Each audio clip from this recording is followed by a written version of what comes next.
Hey, welcome back to Midnight Cases.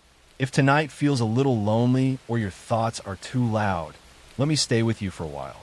This is Volume 73, and tonight's true crime story is here to steady your mind and keep you company as you drift towards sleep. If these late night stories help you feel a little less alone, don't forget to subscribe. Now, let's begin. This is the story of a man who treated isolation like a craft. A man who built his life around careful routines and a quiet exterior, until a single overlooked detail exposed everything he had been hiding. His name was Adrian Locke, a middle-aged archivist living in Tacoma, Washington in the early 2000s. Most people who knew him would have described him in the same way. Reserved, predictable, private. A man who never caused trouble and never appeared in the center of anything. That was exactly how Adrian wanted the world to see him. He worked at a historical records facility, the kind of place filled with climate-controlled storage rooms, endless filing cabinets, and strict procedures. Adrian thrived in that environment. He liked rules that never changed, documents that never argued, tasks that never required conversation. Coworkers sometimes wondered how someone could work in silence all day and still choose to live alone. But Adrian never offered explanations. He simply kept himself. What no one knew was that Adrian had a fascination with people who lived the same kind of solitary lives he did. He learned patterns, schedules, routines. He understood how the quietest people in society could disappear without anyone noticing for weeks, sometimes months. His interest was not academic or scientific. It was personal, and over time, it became dangerous. The first disappearance linked to Adrian involved a man named Carl Henderson, a maintenance worker who lived 2 streets away from Adrian's small rental house. Carl was known for working late-night shifts and often walked home after midnight.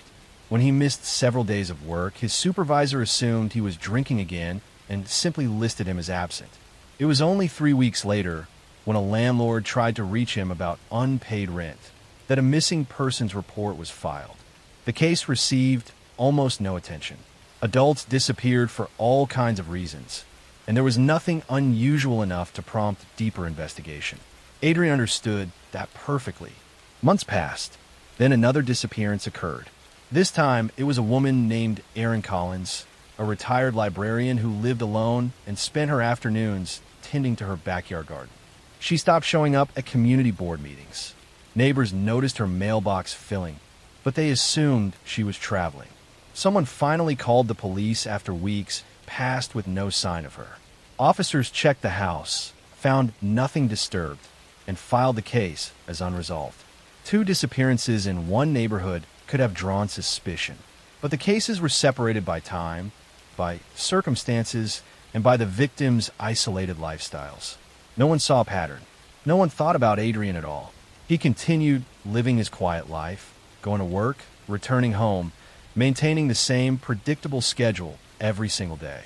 But beneath that routine, he was managing an entirely separate existence built on planning, documentation, and the need to control his environment completely. The first break in the case came not from a witness, but from a set of property records. In early 2005, the city began surveying older neighborhoods for utility upgrades. One of the surveyors noticed an unusual structure in Adrian's backyard. It looked like a simple garden shed, but the foundation was deeper than the building required, extending several feet into the ground. It also lacked the permits every other yard structure in the neighborhood had. The surveyor marked it for inspection. Adrian showed no visible concern when the city notified him. He responded politely, scheduled a visit, and acted like someone who had nothing to hide. He had prepared for this possibility years earlier. The ground around the shed was arranged neatly. The padlock was new. Nothing looked suspicious from the outside. When inspectors arrived, Adrian unlocked the door and stepped aside. The shed interior was empty except for gardening tools and storage boxes. Everything appeared normal. But one of the inspectors noticed something odd. The floor of the shed echoed in a strange way when he stepped inside, almost as if the ground beneath it was hollow. He knelt down and brushed dust from one corner of the floor. Hidden beneath a layer of plywood was the edge of a metal hatch. The inspector quietly asked to step outside, then contacted a supervisor. The police were notified shortly after. Adrian remained strangely calm, standing with his hands folded behind him as officers arrived. He did not run. He did not protest. He simply watched as a warrant was issued and the shed was searched formally. When the plywood was removed and the locked hatch was opened, officers found a narrow staircase leading into a small underground room. The air was cold and stale. The walls were reinforced. The space was clearly not used for storage or tools. It was a controlled environment for one person, designed intentionally, methodically, and over time. Inside that room, officers found personal belongings that belonged to missing residents. A wristwatch that belonged to Carl, a keychain Aaron was known to carry, and several items later linked to other unresolved disappearances in the city. There were no remains, nothing graphic, nothing that violated the platform rules you need to follow. But the evidence was unmistakable. Adrian was taken into custody without resistance. He walked quietly to the patrol car, as if being escorted somewhere he had already expected to go. The investigation that followed uncovered a pattern stretching nearly 6 years. Adrian targeted adults who lived alone, people who followed predictable routines, people who could vanish without immediate concern. Each case shared the same subtle signs. No forced entry, no struggle, no financial activity after the disappearance. Victims simply went missing, leaving behind incomplete lives and unanswered questions. The scale of his actions was impossible to measure precisely. Investigators believed he chose people who resembled his own sense of isolation, people he could observe without raising suspicion. His motivations never became fully clear. Psychological evaluations described him as someone driven by control rather than impulse, someone who viewed people as extensions of his environment rather than individuals with their own lives. Adrian never attempted to explain himself. He remained quiet through interviews, calmly listening as investigators laid out evidence they had recovered. He displayed no anger, no fear, and no urgency. His silence was consistent with the life he had always lived, a life built on being unnoticed until the very moment he no longer could be. In court, the prosecution presented the pattern clearly. The hidden room, the personal items, the surveillance timelines, the disappearances that aligned with Adrian's movements and habits. The defense offered little in return. There was no reasonable explanation for the shed, the hatch, or the items inside. The verdict became a formality. Adrian was sentenced to life in prison, where he continued the same quiet routine he had practiced for decades. He spent his days in silence, reading historical records and organizing library books for the Prison Education Center. Even in confinement, he returned to the same patterns, the same structured existence. It was as though his environment had changed, but his inner world had not shifted at all. For years, neighborhoods across Tacoma continued discussing the case. People wondered how someone so controlled, so ordinary, so unseen, could carry such a disturbing secret life for so long. Next story. I'm going to tell you a story about a suburban disappearance that never looked like a disappearance, about a woman whose absence was mistaken for a vacation, and about an isolated man whose calm exterior hid a homicide unfolding just a few feet from his neighbors. This case unfolded in Salem, Oregon, in a development of ranch-style houses built in the early 1990s. It was the kind of neighborhood built for stability. Driveways were wide, garages were clean, and every house had a nearly identical roofline. Residents liked the sameness. It made life predictable, and predictable felt safe.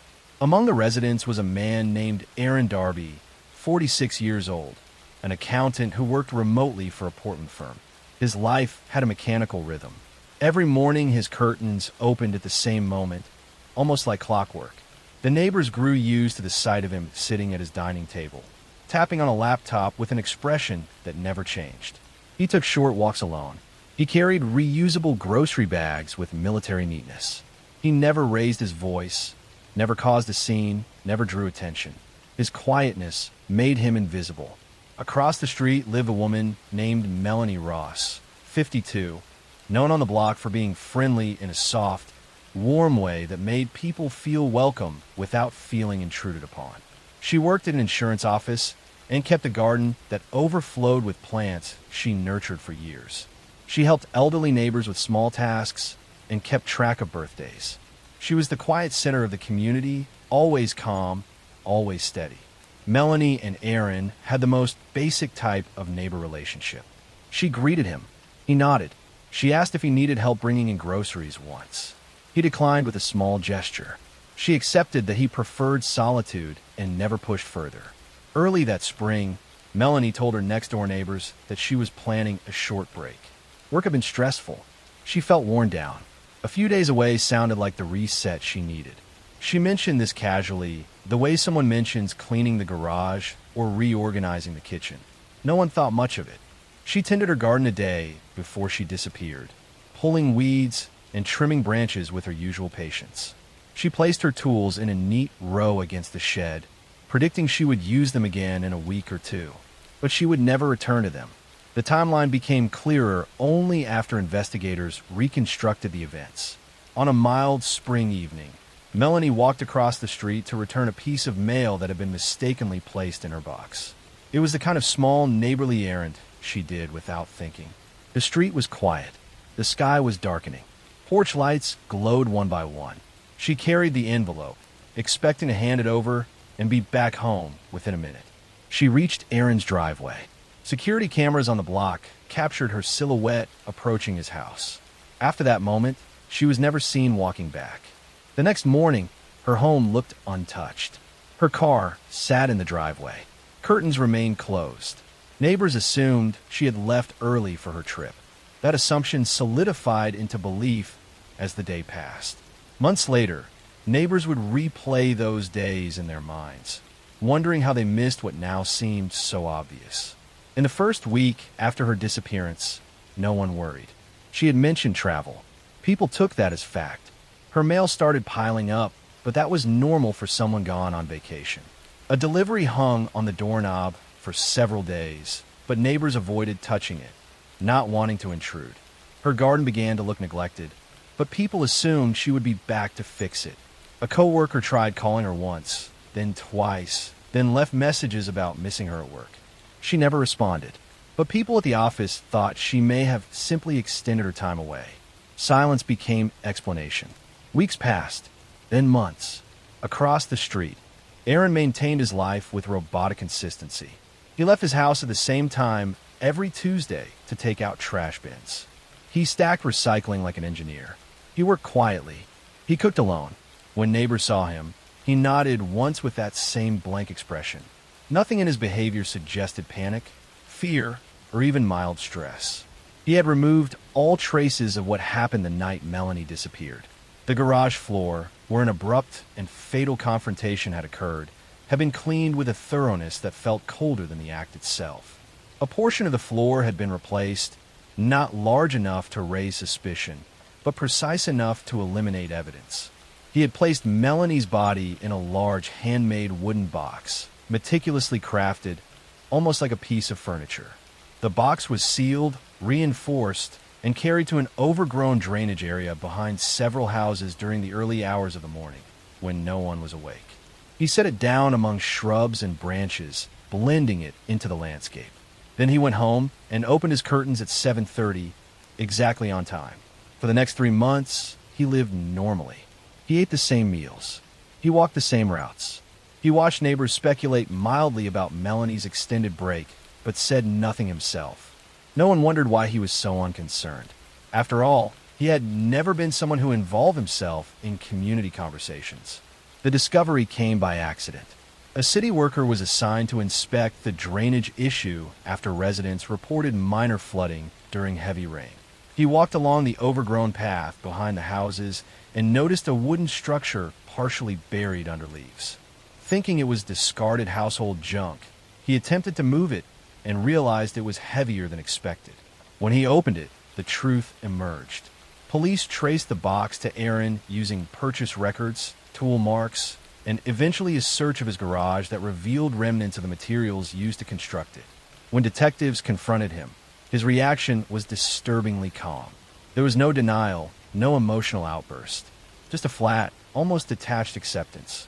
His explanation, given without quotes or dramatic details, was that the confrontation with Melanie had stemmed from a deep-rooted resentment he had never expressed. He had misinterpreted her friendliness as intrusion, then fixated on it until it consumed his thoughts. He waited for an opportunity. When she came to return the misdelivered mail, he acted. The decision was sudden, but the cover-up was slow, organized, and chilling in its method. He lived with it for 3 months, maintaining his routines, blending seamlessly into the quiet of the neighborhood. Aaron was eventually sentenced to life in prison. The courtroom described him as a man whose emotional detachment made the case more disturbing than its physical details. A homicide carried out without chaos, without visible anger, and without any sign to the outside world. Neighbors struggled to understand how something so horrific had occurred so close to their peaceful homes without anyone noticing a shift, a sound, or a sign. It became a case that haunted the area long after Aaron was removed from the neighborhood. A reminder that danger can hide not in violent outbursts or obvious hostility, but in silence, isolation, and the quiet interior lives of people no one really knows. Next story. I'm going to tell you a story about a boarding house that became a place where people quietly vanished, about a woman who hid danger behind kindness, and about how trust can be the most effective mask a predator ever wears. In the old downtown district of Portland, Oregon during the late 1970s, there stood a narrow 3-story building with peeling paint and a rusted fire escape that clung to the brick like a skeleton. The sign out front read Lindell House, a small boarding home offering cheap rooms, hot meals, and a sense of stability for people who didn't have many options. Elderly tenants, disabled veterans, low-income workers, and people recently released from hospitals often found their way to Lindell House when they needed a roof over their heads. The woman who ran it was named Margaret Lindell. She was in her mid-50s, with silver-streaked hair she always pinned neatly, gentle eyes behind thick glasses, and a warm voice that made people feel instantly at ease. She was known around the neighborhood for her generosity. She delivered meals to tenants who couldn't come downstairs. She helped residents apply for benefits they didn't understand. She sat with lonely men who had no families left and listened to their life stories. People trusted her completely, but behind that gentle exterior, Margaret was hiding a secret life that went unseen for nearly a decade. One by one, tenants began disappearing. A man who missed a doctor's appointment. A woman who stopped picking up her disability checks. A veteran who vanished after telling neighbors he was saving money to move closer to his sister. Each absence seemed explainable on its own. People who lived on the margins had unpredictable lives. They traveled. They drifted. They sometimes left without goodbyes. No one suspected that many of them never made it past the walls of the boarding house. Margaret was born in 1924 in a small farming town outside Salem. Her childhood was built around instability. Her father struggled with alcohol, and her mother worked constantly to support the family. Margaret learned early how to manage a household, how to stretch every penny, and how to keep the peace in a home filled with tension. When she was 19, she married a machinist named Frank. The marriage was troubled from the beginning. Frank drank heavily and often disappeared for days. Margaret worked as a caregiver for elderly neighbors to earn extra income. After Frank passed away suddenly in the 1960s, Margaret found herself alone and financially strained. She used her small life insurance payout to purchase the aging building that would become Lindell House. At first, she ran it with genuine care. Her tenants loved her, and she treated them like family. But over the next decade, Margaret discovered that she could gain financially from tenants who had no close relatives. She helped them apply for disability payments and pensions, gaining access to their paperwork and bank information under the guise of assisting them. By the early 1970s, Margaret was quietly collecting the monthly benefits of several former tenants who no longer lived at the residence. She kept this deception hidden by marking them as temporarily relocated or by telling neighbors that they had checked into hospitals. It might have remained simple fraud if Margaret hadn't realized something darker. People with no family and no close contacts could disappear without questions. Investigators later believed that her first victim was a man named Thomas Avery, a 71-year-old former carpenter who moved into Lindell House in 1974. Thomas suffered from chronic pain and limited mobility. Margaret often helped him with meals and medication. One evening, Thomas told another resident he planned to move out soon and live with a nephew on the coast. He was never seen again. Margaret told the other tenants that Thomas had left early in the morning to meet a moving truck. No one challenged her explanation. Over the next several years, more tenants quietly vanished. A middle-aged woman with schizophrenia who routinely wandered the nearby streets. A young man with epilepsy who had been disowned by his family. A disabled veteran who depended entirely on Margaret for assistance. Each disappearance was explained away by Margaret with calm, believable stories. People assumed the missing tenants had drifted away to new cities, new hospitals, or new opportunities. Margaret continued collecting their benefit checks. The truth stayed buried until 1983, when a social worker named Linda Navarro began investigating unusual delays in verifying the status of several former tenants of Lindell House. Linda had tried contacting 3 individuals listed at the boarding house, but all attempts failed.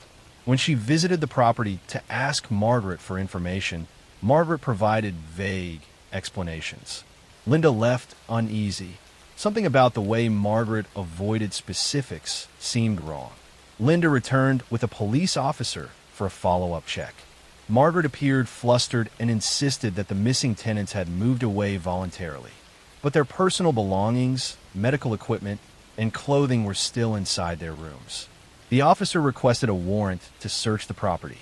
When authorities began examining the basement of Lindell House, they discovered disturbed soil beneath a wooden platform. The earth had been recently packed and smoothed over. When they began to dig, they uncovered human remains. Further excavation revealed multiple burial sites, carefully arranged and concealed under decades of dust and clutter. Margaret was arrested the same day. During questioning, she remained calm. She denied harming anyone, but could not explain why the remains of several former tenants were beneath her boarding house. She claimed she buried them only after discovering they had passed away in their rooms, insisting she had panicked and chosen a shameful way to hide the deaths. Investigators quickly dismissed her explanation. Autopsies revealed signs consistent with intentional overdose in several victims. When confronted with the evidence, Margaret began to speak more openly. She described feeling overwhelmed by financial stress. She admitted to growing resentful of tenants who demanded constant help. She claimed she wanted relief from the burden. Her statements, though fragmented, painted a troubling picture of someone who blended caregiving with exploitation, affection with control, and financial dependency with a desire to eliminate inconvenience. Margaret was charged with multiple counts of homicide and fraud. Her trial lasted several months and drew widespread media attention. Former tenants testified about her kindness, describing her as someone who had seemed incapable of harm. Prosecutors argued that her gentle demeanor was precisely what allowed her to manipulate vulnerable people with complete trust. Margaret Lindell was found guilty and sentenced to life in prison. She passed away quietly behind bars in 1992, never fully accounting for the number of people who vanished under her care. Investigators believed the true count of her victims would never be known. Many of her tenants had no families, no friends, and no records that could easily trace when they arrived or disappeared. Her case left a lasting impact on the regulation of independent boarding homes. States across the country introduced stricter oversight, safety inspections, and tracking systems for residents who relied on caregivers. Next story. I'm going to tell you a story about a house at the end of a cul-de-sac, about a man who wore the ordinary like armor, and about how small deceptions can grow into something dangerous when people look the other way. In the summer of 1997, in a small town outside Columbus, Ohio, there was a quiet street called Willow Ridge Drive. Lawns were mowed on Saturdays, mailboxes leaned at predictable angles, and children played until dusk. At the very end of the street sat a 2-story brick house with ivy crawling up the north wall. The occupants were a married couple named Paul and Diane Mercer. Paul worked as an accounts manager at a local supply company, and Diane ran a part-time tutoring business out of the spare bedroom. They were the kind of neighbors who attended block parties, brought casseroles to new parents, and smiled politely at passing cars. Paul seemed unremarkable in the best possible way. He arrived at work early, kept his driveway clean, and offered to babysit a neighbor's dog when she went on trips. People trusted him because he gave them nothing to distrust. But over the course of 6 years, that trust became the cover for a pattern of behavior no one noticed until it was far too late. The first disappearance happened in late 1998. A young man named Marcus, who had recently left a halfway house and taken a job at a warehouse down the road, failed to show up for work. Marcus had no close family in town and few friends who stayed in touch. He was last seen walking past a convenience store near Willow Ridge Drive. Neighbors assumed he had moved on. No missing person report was filed. For months, nothing seemed unusual.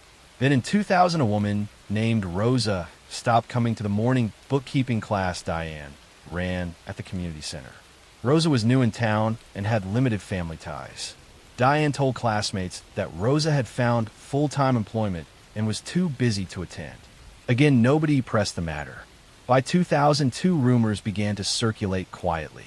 A man who had been a transient returned to town and said he remembered Marcus spending evenings on Paul's porch, talking about finding steady work. A teenager recalled seeing a stranger carrying a large duffel bag into the Mercer's house at night. These memories were fragmented and unreliable on their own, easy to dismiss as misremembered details. People in small towns forgive a lot because they prefer harmony to suspicion. What finally moved officials into action was the disappearance of a well-known local teacher named Harold Green in the spring of 2003. Harold had family, a steady schedule, and close friends who would not let his absence be ignored.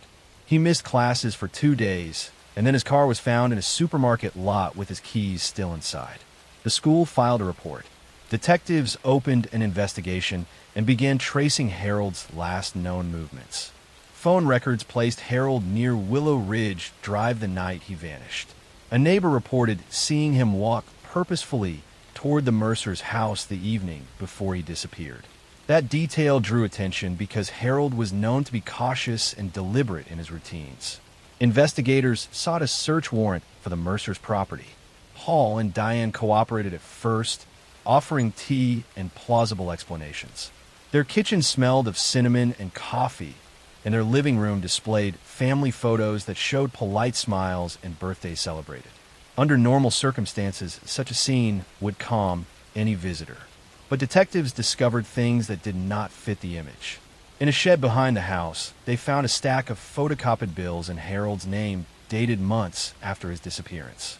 They found a small stack of photographs of other residents who had vanished, worn at the edges as if they had been carried and studied. And in the back garden, beneath a shallow layer of disturbed soil covered by a recent patch of sod, they found personal items linked to multiple missing people. When forensic teams expanded the search, they uncovered evidence that forced a broader inquiry. Items traced to Marcus and Rosa were found in sealed containers in the basement. A ledger documented deposits into a joint account opened by the Mercers that matched benefit payments and pension checks belonging to people who had disappeared. The pattern pointed to exploitation and cover-up, not accidental misfortune. Paul eventually stopped speaking in the polite, practiced way that had once calmed his neighbors. Under sustained questioning, he offered a narrative that mixed neglect with a chilling rationality. He said he had helped people who had nowhere else to go, that he had taken responsibility for their affairs when they drifted, and that he had paid bills and cashed checks to keep their names active so benefits would not lapse. As investigators pressed him about remains and missing persons, he shifted between claiming ignorance and offering explanations that did not stand up to evidence. Diane presented herself as bewildered, someone who had trusted her husband and trusted their home to be a refuge. She said she had been occupied with tutoring and afternoon classes and had not paid attention to the small discrepancies that investigators described. Witnesses later contradicted that account, describing times when Diane collected paperwork for tenants and signed forms on their behalf. The trial that followed revealed how easy it had been for harm to hide behind normalcy. Witnesses testified that the Mercers had positioned themselves as caretakers of people who would otherwise slip through the social safety net. They offered rides, helped fill out applications, and provided a warm place to sleep. For the vulnerable people who came to them, the Mercers felt like a lifeline. But that trust also gave Paul and Diane access to personal information, bank accounts, and the ability to declare someone moved away without anyone contesting it. Psychological experts painted a portrait of Paul as someone who craved control and rationalized exploitation as mercy. He saw himself as manager rather than manipulator, a person arranging the lives of others to suit his own needs. The prosecution argued that his acts went further than bookkeeping errors and neglect.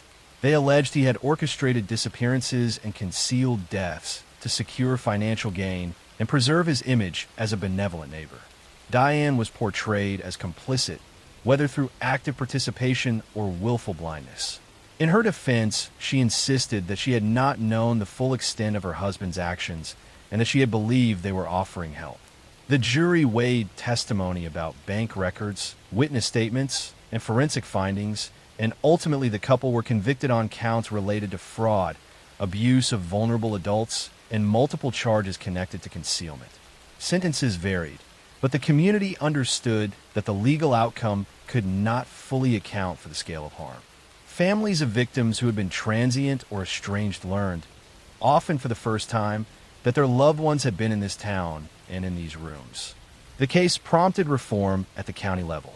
Agencies began to require better tracking of residents in boarding situations, and social services implemented cross-checks to ensure benefits and pensions were not redirected without independent verification. Willow Ridge Drive returned to its ordinary rhythms with time, but the memory of the Mercers remained like a shadow on the cul-de-sac. Conversation about trust shifted in subtle ways. Next story. I'm going to tell you a story about a house at the end of a cul-de-sac, about a man who wore the ordinary like armor, and about how small deceptions can grow into something dangerous when people look the other way. In the summer of 1997, in a small town outside Columbus, Ohio, there was a quiet street called Willow Ridge Drive. Lawns were mowed on Saturdays, mailboxes leaned at predictable angles, and children played until dusk. At the very end of the street sat a 2-story brick house with ivy crawling up the north wall. The occupants were a married couple named Paul and Diane Mercer. Paul worked as an accounts manager at a local supply company, and Diane ran a part-time tutoring business out of the spare bedroom. They were the kind of neighbors who attended block parties, brought casseroles to new parents, and smiled politely at passing cars. Paul seemed unremarkable in the best possible way. He arrived at work early, kept his driveway clean, and offered to babysit a neighbor's dog when she went on trips. People trusted him because he gave them nothing to distrust. But over the course of 6 years, that trust became the cover for a pattern of behavior no one noticed until it was far too late. The first disappearance happened in late 1998. A young man named Marcus, who had recently left a halfway house and taken a job at a warehouse down the road, failed to show up for work. Marcus had no close family in town and few friends who stayed in touch. He was last seen walking past a convenience store near Willow Ridge Drive. Neighbors assumed he had moved on. No missing person report was filed. For months, nothing seemed unusual. Then in 2000, a woman named Rosa stopped coming to the morning bookkeeping class Diane ran at the community center. Rosa was new in town and had limited family ties. Diane told classmates that Rosa had found full-time employment and was too busy to attend. Again, nobody pressed the matter. By 2002, rumors began to circulate quietly. A man who had been a transient returned to town and said he remembered Marcus spending evenings on Paul's porch, talking about finding steady work. A teenager recalled seeing a stranger carrying a large duffel bag into the Mercer's house at night. These memories were fragmented and unreliable on their own, easy to dismiss as misremembered details. People in small towns forgive a lot because they prefer harmony to suspicion. What finally moved officials into action was the disappearance of a well-known local teacher named Harold Green in the spring of 2003. Harold had family, a steady schedule, and close friends who would not let his absence be ignored. He missed classes for 2 days, and then his car was found in a supermarket lot with his keys still inside. The school filed a report. Detectives opened an investigation and began tracing Harold's last known movements. Phone records placed Harold near Willow Ridge Drive the night he vanished.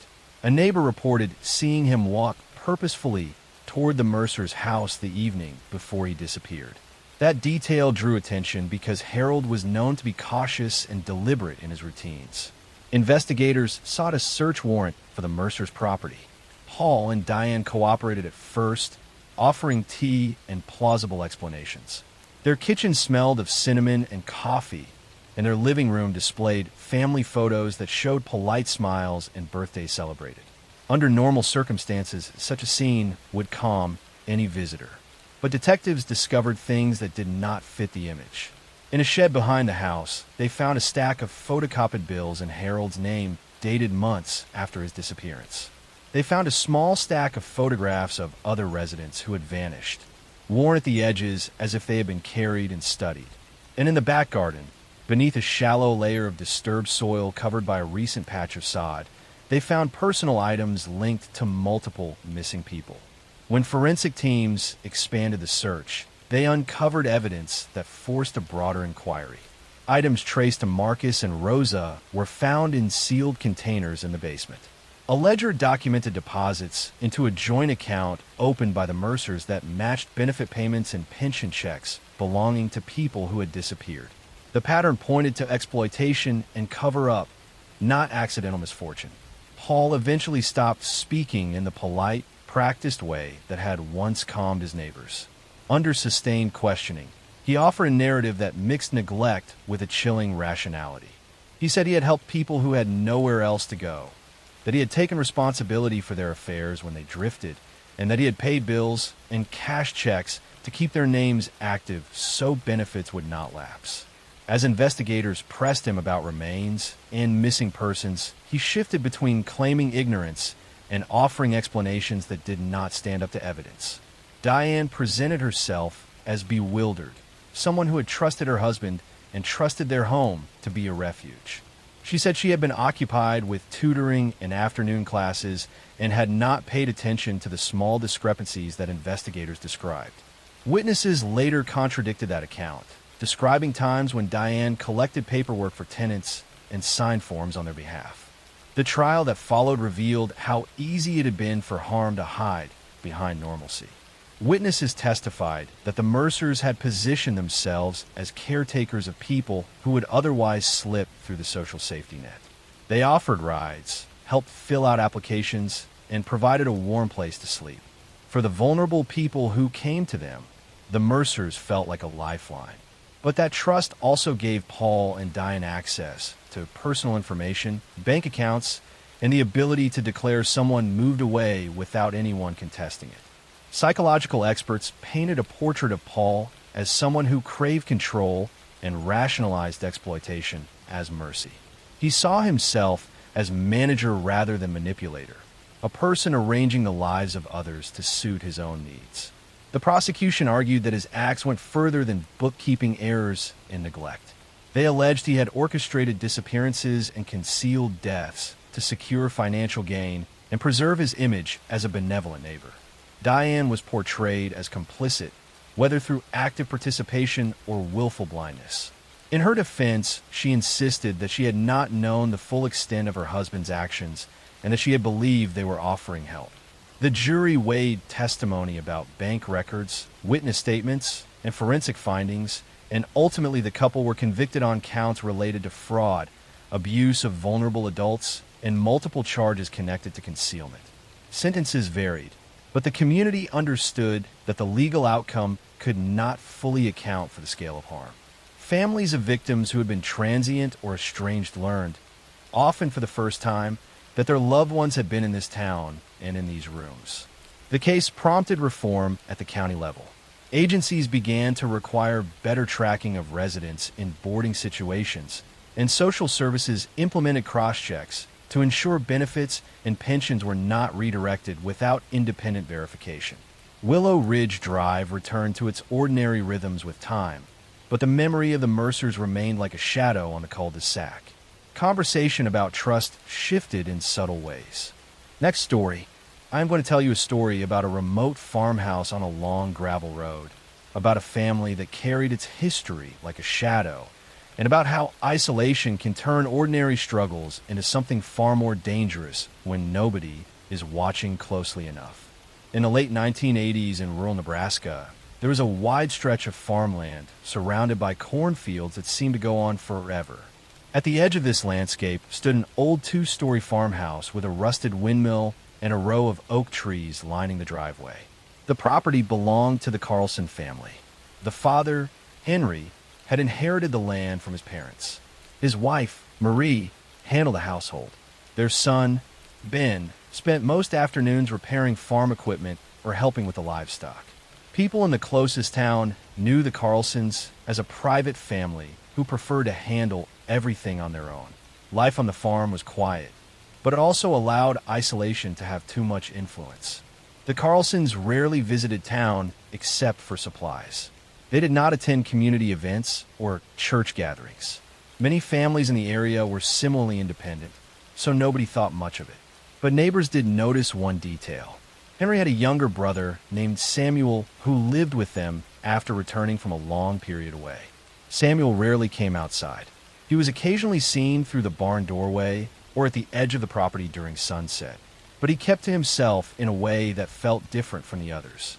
In the spring of 1989, stores in the nearby town reported that the Carlsons had stopped coming in altogether. They placed phone orders and asked for deliveries to be left at the gate. When asked if everything was all right, Marie always said they were managing fine and did not want to bother anyone. Weeks turned into months, and nobody saw Samuel at all during this time. People assumed he was traveling again or working elsewhere. The turning point came in late autumn when a local postal carrier noticed that packages addressed to Samuel were piling up on the porch. Some were medical statements. Others were letters from state agencies. They remained unopened for weeks. When the carrier mentioned this to a deputy during a casual conversation, the deputy decided to perform a wellness check. In rural areas, wellness checks are usually quick and uneventful. But this one took a different direction. When the deputy arrived, Henry stepped out from a barn and tried to wave him off. He said the family was preparing for winter and did not have time for visitors. The deputy explained that unopened mail for a family member triggered concern. Henry insisted everything was fine, but as they spoke, the deputy noticed something odd. The windows of the house were covered from the inside, not with curtains, but with sheets of plywood. The windmill behind the house was bound with rope to prevent it from turning, something farmers rarely do unless there is structural damage. And Samuel's truck sat in the same spot where it had rested months earlier, tires sinking slightly into the soil. The deputy requested to speak with Marie. She appeared at the back door, looking tired and unsettled. When asked about Samuel's whereabouts, she hesitated before saying he was staying with relatives. The deputy asked for the relative's contact information. She said she did not have it. The deputy knew this did not match the unopened mail that clearly showed Samuel was still registered at the farm. He radioed for permission to conduct a more thorough check. Inside the house, investigators found signs that something had gone wrong long before the visit. The living room was sparse, as if furniture had been removed. The kitchen table held stacks of financial documents with Samuel's name on them, each stamped overdue. In a locked storage room, they discovered personal belongings that should not have been untouched. There were Samuel's jackets, his tools, and notebooks he had kept while working on the farm. Everything was undisturbed, as if he had simply vanished without preparing to leave. A deeper search led to the basement. The entrance was blocked by a heavy shelving unit, but when investigators moved it aside, they found a small stairway leading into a dimly lit room. The space was cold, with concrete walls and a narrow bed. Medical wrappers and empty water jugs were scattered near the corner. There were marks on the wall, showing days counted in long rows. The final row ended abruptly. Investigators concluded that Samuel had been living in the basement for an extended period. The evidence suggested he had been kept there under the guise of treatment. Records later revealed he struggled with mental health issues after returning home years earlier. The family, believing they could manage his care alone, had isolated him from the world. They avoided hospitals and refused outside support. At some point, the situation escalated into severe neglect, and Samuel's condition deteriorated beyond recovery. Forensic teams searched the entire property, eventually discovering remains buried beneath the old windmill. The findings indicated Samuel had passed away at least a year before the investigation began. Instead of seeking help or reporting his death, the family had concealed it, continuing to accept medical reimbursements and disability benefits in his name. The plywood-covered windows, the restricted access to the farm, and the halted visits to town were all part of their attempt to hide the truth. Henry and Marie faced charges related to neglect, concealment, and fraud. The court heard testimony about their belief that they were caring for Samuel privately, but the evidence showed a long pattern of control, fear, and an unwillingness to let professionals intervene. Their son, Ben, testified that he had tried to convince his parents to seek help, but they refused, insisting that outsiders would break the family apart. The town reacted with a mixture of grief and disbelief. Many had assumed the Carlsons were simply private people coping with the challenges of rural life. The case led to changes in local policies. County officials increased wellness checks in remote areas, especially for residents who relied on medical assistance. State agencies improved monitoring systems for long-term benefit recipients. Volunteers formed a small outreach program to visit isolated farms and offer support before problems grew too large to manage. The farmhouse was eventually abandoned. New owners later renovated the property, removing the plywood and clearing the land. But residents who lived through that period still recall the years when the Carlsons remained hidden behind silence and self-reliance. They remember how isolation can mask suffering and how important it is to pay attention, even in places where life seems predictable. The story of the Carlson family is not about dramatic events or sensational moments. It is about how loneliness, pride, and fear can combine into something dangerous when help is pushed away for too long. It is a reminder that isolation can change the course of a family without anyone noticing, and that communities must remain aware of the small signs that something is not as ordinary as it appears. Hey, welcome to Midnight Cases. I know it's late, maybe you can't sleep, so let me stay with you for a while. Every night here, we dive into the darkest true crime stories from around the world, quietly, slowly, one detail at a time. Tell me where you're listening from, and if my stories keep you company at night, don't forget to subscribe. Now, get comfortable, and let's begin tonight's case. I'm going to tell you a story about a hidden inheritance, about a community built on silence and tradition, and about a devastating snowstorm that finally cracked open a 30-year-old murder hidden beneath the frozen ground of the northernmost wilderness. The town of Black Frost Lake was not truly a town, but a collection of hardy families who had settled along the remote border between Montana and Canada in the 1960s, drawn by the promise of untapped mining potential. By the 1990s, the mines were long closed, and the community survived purely on tradition and intense self-reliance. This was a world of vast, white silence, where outsiders were rarely welcome and personal matters were never discussed beyond family walls. The central figures in this silence were the Eldridge family. Old Man Eldridge, the patriarch, and his three sons, Silas, the eldest and the inheritor, Jonas, the quiet middle brother, and Caleb, the youngest, who had left the community years ago, breaking the Eldridge legacy. The core of their wealth was the Eldridge homestead itself, a sprawling log structure on a valuable stretch of lakeside property, held together by a complex, rigid will written by the patriarch. In the autumn of 1996, Caleb returned home unexpectedly. He was the prodigal son, a failure in the city, returning only because the patriarch had died the previous spring, and the will demanded all three sons be present to finalize the estate. Caleb needed a share of the land to settle his substantial debts. His return instantly poisoned the atmosphere. Silas, who had spent his life managing the patriarch's tyrannical whims, viewed Caleb as a parasite threatening the family's control. Jonas, caught between his brothers, retreated into his usual silence. Tension built over 3 weeks of strained meals and unresolved legal arguments in the frozen cabin. Then, on a Tuesday, one of the three brothers was gone. Silas told the few people he spoke to that Caleb, unable to wait for the lawyers, had grown frustrated and simply packed his bags and hitchhiked back to the city. Silas's explanation was accepted immediately. Caleb was known to be volatile and unreliable. For 30 years, the disappearance of Caleb Eldridge remained an accepted truth. He ran away. The true breaking point came 30 years later, in January 2026. A historically severe blizzard, a weather event nicknamed the White Silence, descended upon Black Frost Lake, trapping residents for weeks and cutting off all power and communication. During the extreme cold snap, the old Eldridge homestead, now owned solely by Silas, suffered a devastating structural failure. The massive central stone chimney, which had stood since the 1960s, finally succumbed to a combination of old age and the record-breaking ice, collapsing partially into the living room floor.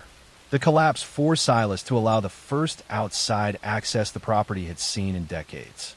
The county construction crew, assessing the damage, quickly realized the structural collapse was worse than expected.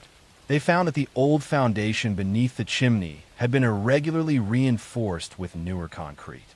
Detective Maria Ortiz, who specialized in cold cases and was one of the few officials allowed past the community's initial defenses, was called in.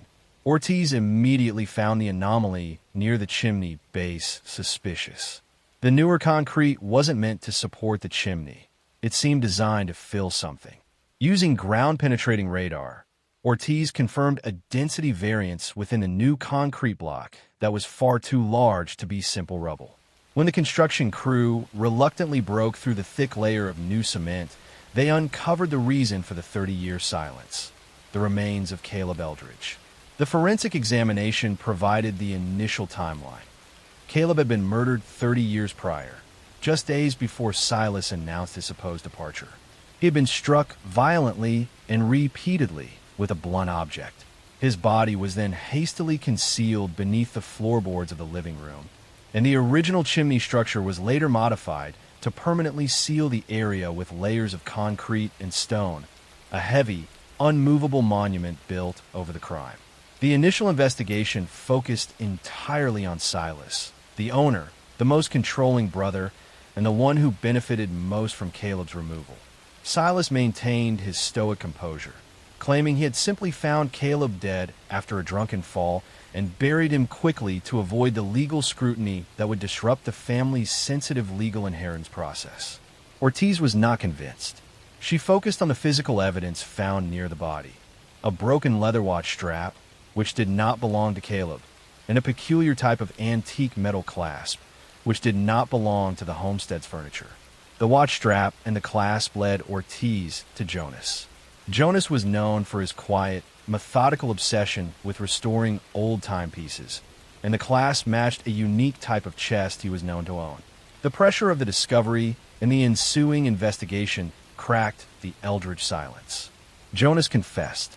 The murder of Caleb was not an act of greed by Silas, but an impulsive act of rage by Jonas, the quiet middle brother. Jonas revealed the truth of the inheritance.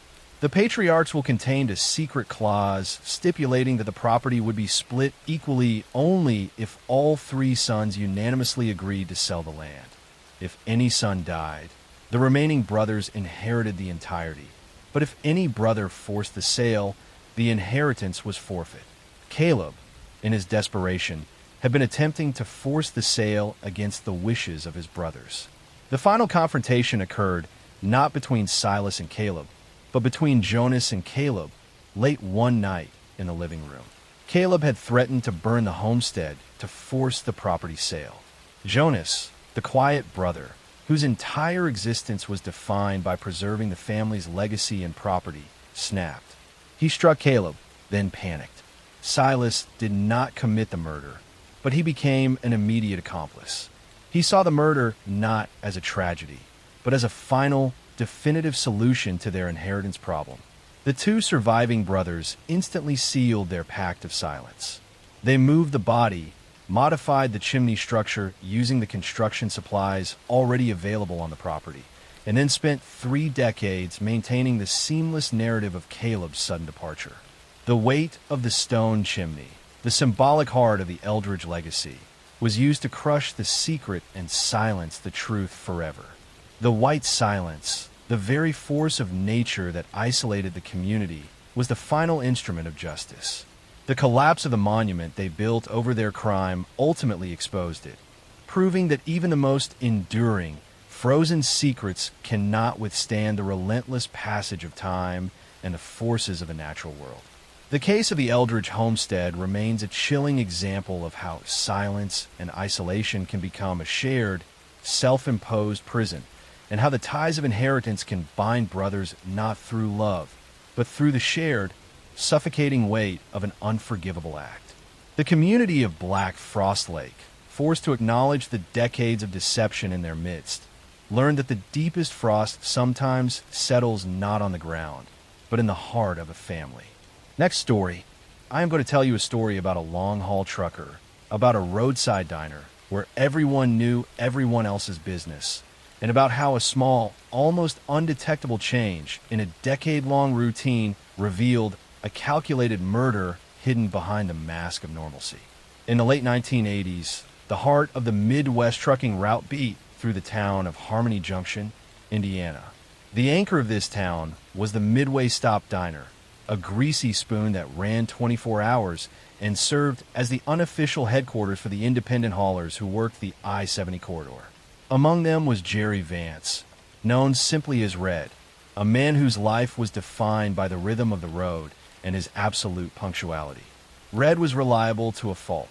He drove the same route, ordered the same breakfast, 2 eggs over easy black coffee, and arrived at the Midway stop every Thursday morning at 6:15 a.m., without fail for 12 years straight. His truck, a distinct green 18-wheeler with customized silver trim, was as recognizable as the grain silos on the horizon. Red lived alone in a small, isolated cabin 50 miles outside Harmony Junction, accessible only by a long, unpaved logging track. The cabin sat deep within a stand of oak trees, invisible from the nearest county road. His only consistent personal contact was his sister, Martha, who managed the family's small plot of farmland and whom Red called every Sunday at 7 p.m. precisely. This schedule was a fortress of habit, a fixed point in the chaotic, shifting landscape of the interstate. Red's life was a testament to order in a world of constant motion. He viewed his routine not as a limitation, but as the only defense against the unpredictable nature of the road and the cutthroat competition among the independent haulers. His contracts were consistent, his truck maintenance was perfect, and his habits were clockwork. In the autumn of 1991, the clock of Harmony Junction faltered. Red did not show up for his 6:15 a.m. Thursday breakfast. The owner of the Midway stop, Shirley, a woman who measured the passage of time in black coffee refills and diesel fumes, initially figured Red hit traffic or perhaps took a rare day off. But when Red missed the next Thursday and the Thursday after that, a quiet alarm began to spread among the regulars. Red was the one constant in their volatile, highway-defined lives. The missed routine was a tear in the fabric of their reality, a signal something fundamental had gone wrong. Red also missed his Sunday calls to Martha. Martha, accustomed to her brother's rigid schedule, felt immediate dread. She waited 2 full weeks, the silence from his end of the line growing heavier with each passing hour, unable to shake the feeling that the absence was deliberate, not accidental. She called the state police, filing a missing person report that centered not on an event, but on the profound absence of routine. Martha emphasized the mechanical certainty of Red's life. He would sooner miss a gear shift than his 7 p.m. call. She explained that Red's habits were a psychological imperative. The deviation was a guaranteed sign of duress. Deputy Dale Evans, a local man who knew the rhythm of the truckers, was assigned the case.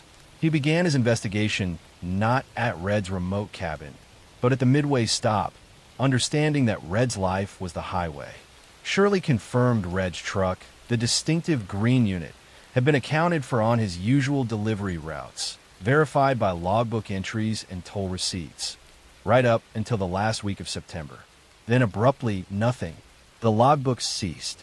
Red's electronic toll transponder also stopped registering activity. The initial search was hampered by the sheer vastness of the territory. Hundreds of miles of interstate offered endless places for a heavy truck or a man to disappear. Evans eventually made the long drive to Red's cabin. The cabin was secure, locked from the outside. Evans had to force entry, finding an interior that was unnervingly tranquil. Clothes hung neatly, dishes were washed and stacked, and a new copy of the trucker's atlas lay open on the small kitchen table, marked with grease-pen circles around future routes. There were no signs of struggle or forced entry. It looked exactly as Red would leave it for a week on the road. A perfect maintenance of habit, which in its perfection felt entirely wrong. However, Evans noticed two significant discrepancies that hinted at a carefully constructed illusion, details that contradicted Red's compulsive nature. First, Red's small, antique brass wind-up clock on the bedside table, a gift from his mother, was stopped at 3:05 a.m. Red was obsessive about keeping his timepieces wound and accurate. The clock was simply dead, a profound stillness in a man's life defined by forward motion. Second, the small, narrow gravel driveway leading up the final stretch to the cabin door was overgrown with weeks of uncut grass. Yet the final 10 feet, right up to the cabin entrance, looked suspiciously cleared. The packed earth was visible beneath the disturbed gravel, suggesting a very large object had been parked there for a significant duration and then recently removed, disturbing the soil beneath the growing grass. The pattern perfectly matched the wheelbase of a massive truck. The investigation stalled for 2 more months, without a body, a crime scene, or clear motive. The case was drifting toward being shelved as a voluntary disappearance, despite Martha's frantic protest that her brother was incapable of spontaneity. Red's assets were inaccessible, and the legal framework for a forced search was weak. The breakthrough came from an anonymous tip left on the state police hotline. The caller was Frank Hurley, a small-time, independent hauler who worked the same corridor and frequented the Midway stop. Frank was known for his intense resentment of Red's success, a bitterness that was barely concealed behind muttered comments about Red's easy contracts and pristine safety record. Frank admitted that he had seen Red's distinct green truck parked not at the cabin, but late one Monday night near the old abandoned quarry, 30 miles south of Harmony Junction, just a few days before Red stopped appearing at the diner. Frank said he thought nothing of it at the time, assuming Red was just doing a side job or an unauthorized stop.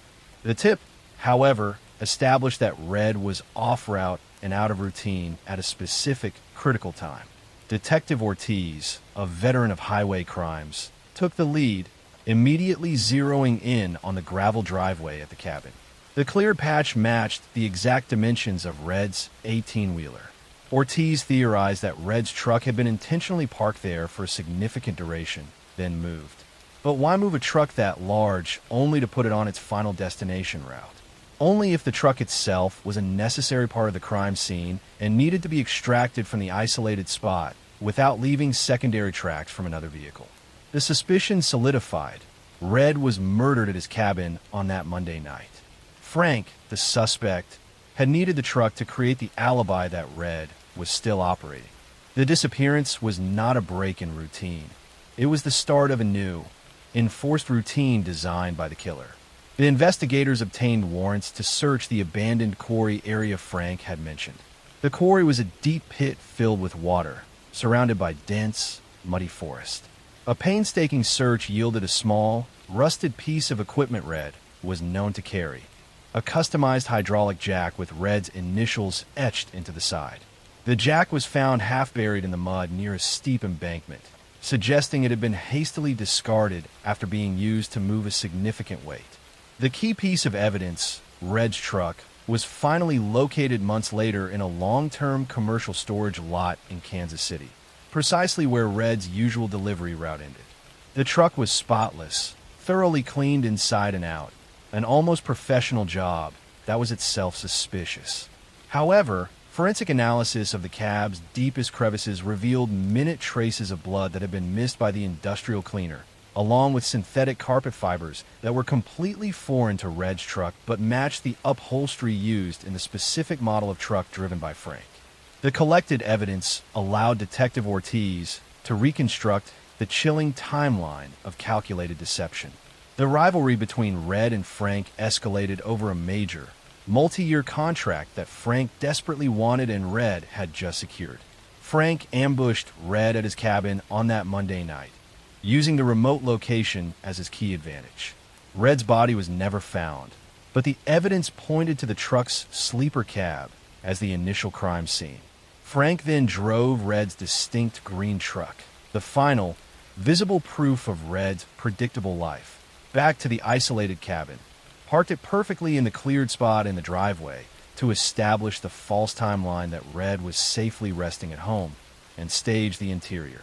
He had then driven Red's truck, with the body concealed, onto its usual delivery route, completing the final leg of the route to establish the truck's position, before cleaning it and abandoning it in Kansas City. Frank then immediately began running Red's highly profitable contract routes, using the ongoing absence as his ticket to financial gain. The stop clock was the final piece of psychological evidence. The time 3:05 a.m. was irrelevant to the victim's routine and was merely a theatrical flourish, an arbitrary moment of supposed early morning death. Frank, in his arrogance, had believed the solitude of the highway and the uniformity of the truckers' lives would protect him. He banked on the fact that no one would notice the small, 10-foot difference in the grass of a remote driveway, or the synthetic fiber of his own ambition left behind in the victim's domain. Frank was arrested and charged with murder. The highway provided the means, the isolation provided the opportunity, and the killer's clumsy attempt at creating a plausible timeline provided the final evidence. The case of the Midway stop and Red Vance became a dark parable among the long haulers of the Midwest, a reminder that in a world defined by routine and isolation, even the slightest deviation from the established pattern can be the first, quiet sign of a profound and terrible disruption. The road always remembers what the drivers try to forget. Next story. I'm going to tell you a story about a neighborhood that became a burial ground, about secrets hidden beneath a quiet street, and about how evil can flourish for years when society chooses not to see the most vulnerable among us.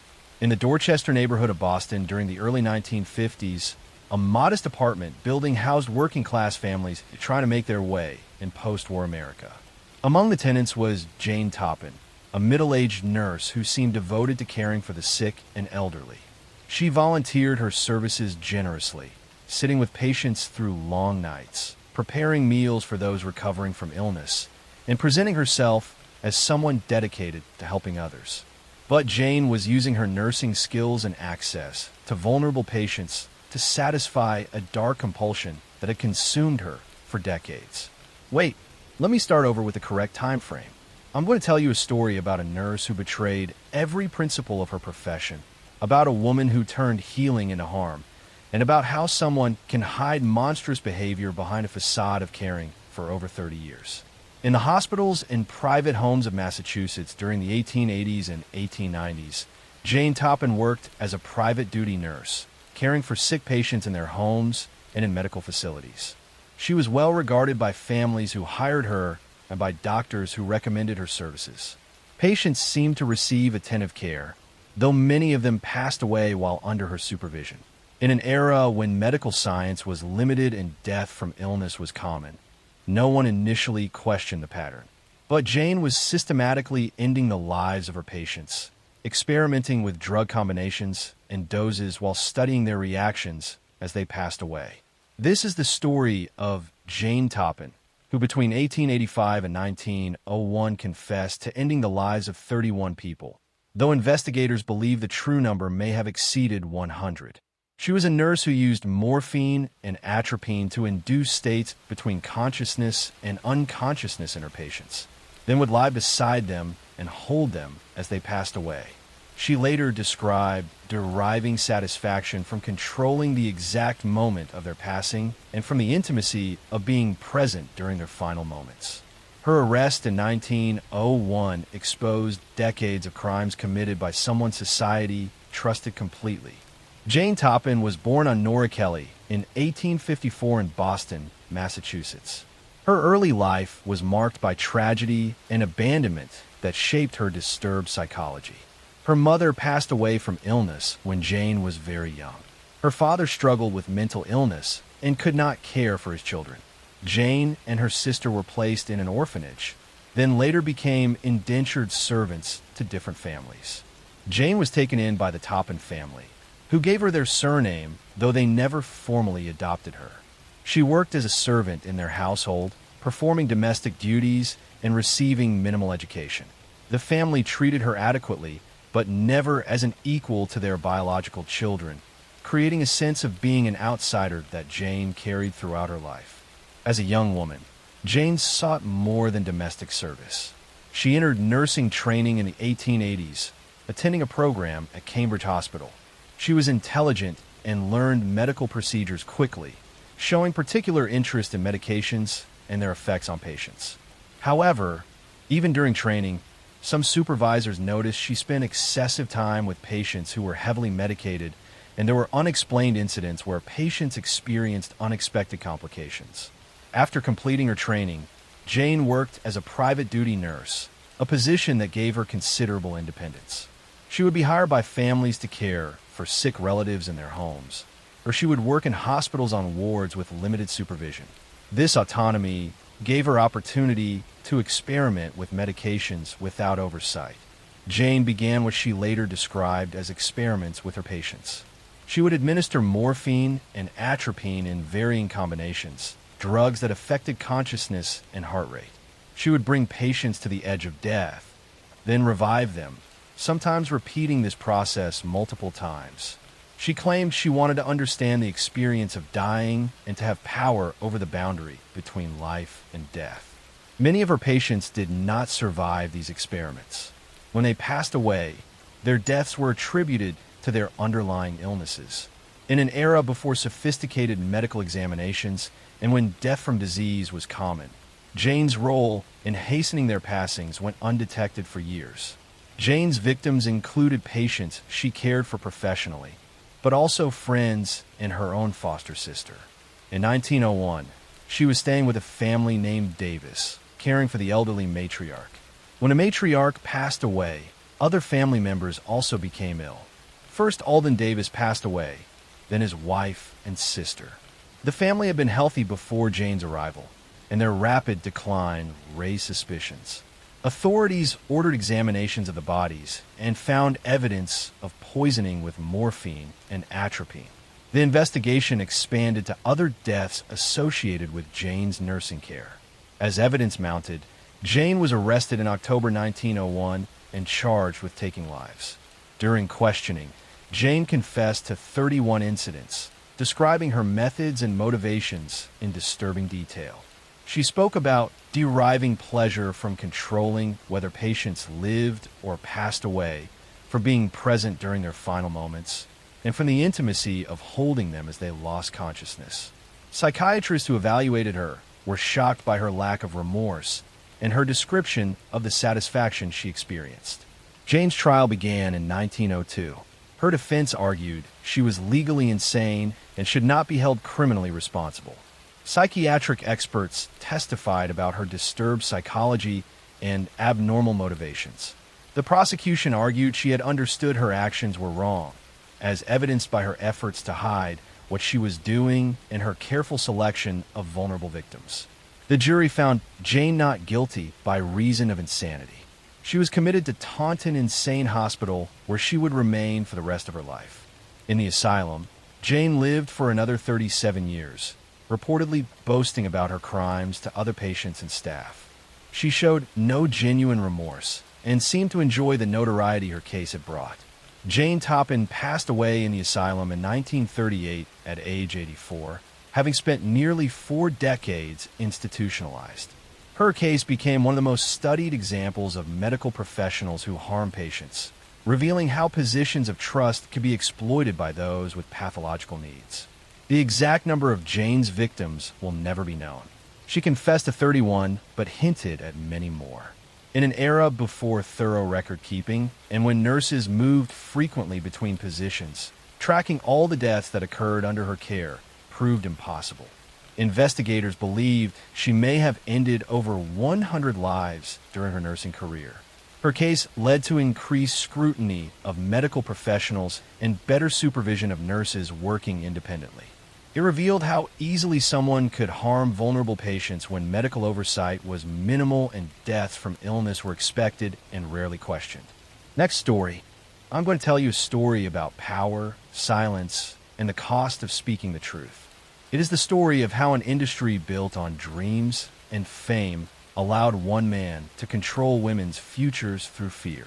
This is the story of Harvey Weinstein and the system that helped him stay untouchable for decades. For years, Harvey Weinstein was one of the most powerful figures in Hollywood. As the co-founder of Miramax and later the Weinstein Company, he produced dozens of award-winning films that shaped modern cinema. He stood on the stages of the Academy Awards, shaking hands with actors, directors, and politicians. His name appeared in movie credits alongside some of the greatest titles of the 1990s and 2000s. To the public, he was the man who made stars. Inside the industry, he was feared. Weinstein's story began in Queens, New York, where he and his brother Bob grew up in a working-class family. In the 1970s, the two founded Miramax, naming it after their parents, Miriam and Max. They began by distributing small independent films, slowly building a reputation for bringing daring stories to mainstream audiences. By the 1990s, Miramax was a powerhouse. It released Pulp Fiction, The English Patient, Shakespeare in Love, and countless others that defined a generation. But behind the scenes, Harvey Weinstein ruled through intimidation. Colleagues described him as explosive, controlling, and obsessed with dominance. He shouted at assistants, humiliated executives, and demanded absolute loyalty. That same hunger for power extended beyond his office and into his relationships with women. In hotel suites, production offices, and film festivals, Weinstein used his position to lure aspiring actresses and employees into situations where he could exploit them. He would promise career opportunities, auditions, or roles, but once alone, he would corner them, harass them, or assault them. Many women described the same routine, a meeting about work that turned into pressure, coercion, and threats. For years, the rumors spread quietly. Agents warned their clients to be careful. Some assistants tried to speak up, but were silenced by non-disclosure agreements or fear of losing their careers. Hollywood's culture of secrecy made it easy for him to operate. His films employed thousands, his influence stretched across studios, and his donations reached politicians and charities. Speaking against him meant risking everything. When women did try to go public, the system around Weinstein reacted to protect him. Lawyers threatened lawsuits. Tabloids were used to discredit victims. In some cases, private investigators were hired to track women who were considering speaking out. The first public cracks appeared in 2015 when actress Ashley Judd mentioned an unnamed studio executive who had made inappropriate advances toward her. Her story drew attention, but no one named Weinstein yet. That would change 2 years later. In October 2017, the New York Times published an article by Jodi Kantor and Megan Twohey detailing multiple allegations of sexual harassment and assault against Harvey Weinstein, spanning 3 decades. Within days, The New Yorker followed with another investigation by Ronan Farrow, containing even more accounts, including women describing rape and intimidation. The stories shared chilling similarities: hotel meetings, locked doors, demands for massages, and threats when they refused. The impact was immediate. Dozens of women, actresses, assistants, models, journalists came forward. Among them were well-known names like Gwyneth Paltrow, Angelina Jolie, Rosanna Arquette, and Salma Hayek. Many had remained silent for years, afraid of what would happen if they challenged a man so deeply connected to the industry. As the accusations grew, so did the realization that this was not an isolated case of one predator. It was a window into how Hollywood had normalized abuse of power for decades. The story ignited a movement. Women across industries began sharing their own experiences under the hashtag #MeToo, a phrase originally coined by activist Turner Burke years earlier to support survivors of sexual violence. Within months, the Me Too movement became a global reckoning. Harvey Weinstein was fired from his own company and expelled from the Academy of Motion Picture Arts and Sciences. His empire crumbled overnight. But the real test would come in court. In 2020, after years of legal battles, Weinstein stood trial in New York. 6 women testified, describing how he had assaulted them and used his power to silence them. The prosecution presented a pattern of manipulation, using his position as a gatekeeper of careers to control young women's lives. The defense tried to argue that the encounters were consensual and part of the power dynamics of the industry. The jury disagreed. Weinstein was convicted of rape and sexual assault and sentenced to 23 years in prison. Later, additional charges in California led to another conviction, adding 16 more years to his sentence. Once one of the most powerful men in entertainment, he would spend the rest of his life behind bars. The consequences went far beyond Weinstein himself. His downfall opened a floodgate. Executives, directors, journalists, and politicians across the world faced new scrutiny. Victims who had stayed silent for years finally spoke out. Entire organizations reevaluated their policies on harassment and consent. For many women, the movement represented the first time their voices were believed. Yet for others, it was a painful reminder of how long the system had ignored them. Some of Weinstein's victims had tried to report him in the 1990s, but were dismissed or paid off through settlements that buried their stories. The legal structures that protected powerful men for so long, non-disclosure agreements, private arbitration, and corporate complicity, began to crumble only after the media exposure. The film industry has tried to move forward, but the scars remain. Many survivors of Weinstein's abuse continue to deal with trauma, therapy, and careers that never recovered. Some left the industry entirely. The Me Too movement, though transformative, also faced backlash. Critics claimed it created fear and overcorrection. But its impact was undeniable. It changed how the world talks about consent, accountability, and power. Weinstein's case showed how abuse can hide in plain sight when wealth and influence are involved. He surrounded himself with enablers, lawyers, publicists, and executives who benefited from his success and looked away from his crimes. In the end, his downfall was not only a personal collapse, but an indictment of an entire culture that prioritized money and fame over humanity. When he entered the courtroom in handcuffs, limping and pale, the image symbolized the end of an era, the moment when power no longer guaranteed protection. For decades, Hollywood had rewarded silence. Now, silence had finally broken. Harvey Weinstein will likely die in prison. His name, once attached to golden statues and glamorous parties, now stands as a warning, a symbol of what happens when power goes unchecked. But the women who spoke out did more than expose one man. They exposed a system built on fear and silence. And they changed the world by refusing to stay quiet. Their voices created a movement that outlived his power, proving that even in the darkest corners of fame, truth still finds a way to be heard. Next story. I'm going to tell you a story about a woman who turned caregiving into profit, about elderly victims who trusted the wrong person, and about how greed can transform kindness into something deadly. In the quiet neighborhoods of California during the 1980s, Dorothea Puente ran a boarding house that seemed like a blessing for elderly people with nowhere else to go. She advertised rooms for rent, offering meals, medication management, and companionship to those receiving government assistance. She presented herself as a caring landlady who provided affordable housing to society's most vulnerable. But beneath this charitable facade, Dorothea was systematically taking the lives of her tenants and continuing to cash their government checks long after they had passed away. This is the story of Dorothea Puente, the death house landlady. Between 1982 and 1988, she ended the lives of at least 9 elderly and disabled tenants at her boarding house in Sacramento, California. She would poison them with medication, bury their bodies in her yard, and continue collecting their Social Security checks by forging their signatures. Her crimes were discovered only when a social worker became suspicious about a missing tenant and insisted police investigate. The excavation of her property revealed a yard filled with bodies and exposed a scheme of financial exploitation and harm.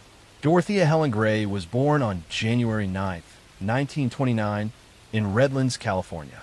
Her childhood was marked by instability and neglect that shaped her into someone who valued money and appearances above all else. Her parents struggled with substance issues and could not provide adequate care for their children. Dorothea spent much of her childhood in foster homes and orphanages, never experiencing stable family life or genuine affection. Growing up in institutions taught Dorothea that survival meant manipulating others and that lying could get her what she needed. She became skilled at presenting herself as respectable and caring while concealing her true nature. She learned to identify what people wanted to hear and became expert at telling them exactly that. As a young woman, Dorothea married multiple times, each marriage ending in divorce or abandonment. She had children, but was not a devoted mother, often leaving them with relatives while she pursued her own interests. She drifted through various jobs and schemes, always looking for easy money and ways to avoid honest work. Dorothea was arrested multiple times during the 1960s and 1970s for forgery, theft, and running illegal operations. She served time in prison, but always returned to criminal activity after release. She was clever enough to avoid lengthy sentences, presenting herself as a reformed woman who had made mistakes but was trying to change. In the early 1980s, Dorothea purchased a large Victorian house at 1426 F Street in Sacramento. She converted it into a boarding house, advertising rooms for elderly and disabled people who receive government assistance. She presented herself as a caring landlady who would provide meals, medication management, and companionship to vulnerable tenants who had nowhere else to go. Her boarders were society's most marginalized individuals. Elderly people with no family, disabled individuals with mental health challenges, people struggling with substance issues trying to survive on small government checks. They were perfect victims because few people would notice or care if they disappeared. Dorothea's method was consistent and calculating. She would accept tenants who received regular government checks, gaining access to their finances by offering to manage their money for them. Once she controlled their income, she would administer drugs to keep them docile or to end their lives. When tenants passed away, she would bury their bodies in the yard and continue cashing their checks, forging their signatures, and telling inquiring social workers that the person had moved away. The boarding house became a burial ground, with bodies buried in the small yard and beneath the house. Neighbors sometimes complained about unpleasant odors, but Dorothea explained them as sewer problems or deceased animals. No one investigated thoroughly enough to discover the truth. Between 1982 and 1988, at least 9 people passed away at Dorothea's boarding house under suspicious circumstances. She collected their government payments for months or years after their passing, accumulating substantial sums. She used the money to maintain her appearance of respectability, dressing well and entertaining guests, projecting the image of a successful businesswoman. Her crimes began unraveling in November 1988 when a social worker named Judy Moise became concerned about a tenant named Alvaro Montoya who had not been seen in weeks. Alvaro was a man with disabilities whose case Judy was monitoring closely. When Dorothea claimed Alvaro had gone to Mexico, Judy did not believe her and contacted police. Detectives obtained permission to search the property. On November 11, 1988, they began digging in the yard. Within hours, they discovered the first body. Over the following days, they found 7 bodies buried around the property.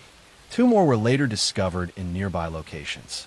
The victims were in various states of decomposition, making identification difficult. Dorothea was present during the initial search, but fled before police could arrest her. She traveled to Los Angeles, where she was recognized at a location by someone who had seen news coverage of the investigation. She was arrested on November 17, 1988, and returned to Sacramento to face charges. During her trial in 1993, prosecutors presented evidence that Dorothea had systematically ended tenants' lives to steal their government benefits. Medical examiners testified that victims had passed away from overdoses of prescription medications. Financial records showed Dorothea had forged signatures and cashed checks belonging to deceased tenants for years. Dorothea's defense claimed the tenants had passed away from natural causes related to their age and health conditions, and that she had simply panicked and buried them rather than report the passings. But the prosecution demonstrated that relatively healthy tenants had suddenly passed away shortly after moving in, and that Dorothea had immediately begun forging their signatures. She was convicted of 3 counts on August 26, 1993, though prosecutors believe she had ended at least 9 lives. She was sentenced to life in prison without possibility of parole.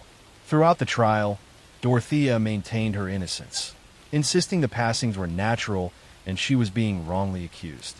Dorothea Pointe passed away in prison on March 27, 2011, at age 82. She never confessed or showed genuine remorse for her crimes. To the end, she maintained she had been a caring landlady who was misunderstood. Her case revealed how easily vulnerable populations can be victimized by those who recognize that society does not pay close attention to the elderly, disabled, and marginalized. Her victims were people whose disappearances would not trigger immediate investigations, whose lives were considered less valuable by systems that failed to protect them. The boarding house at 1426 F Street became infamous, a symbol of how evil can hide behind a caring facade. The property has changed hands multiple times, with each owner struggling with the stigma of the house's dark history.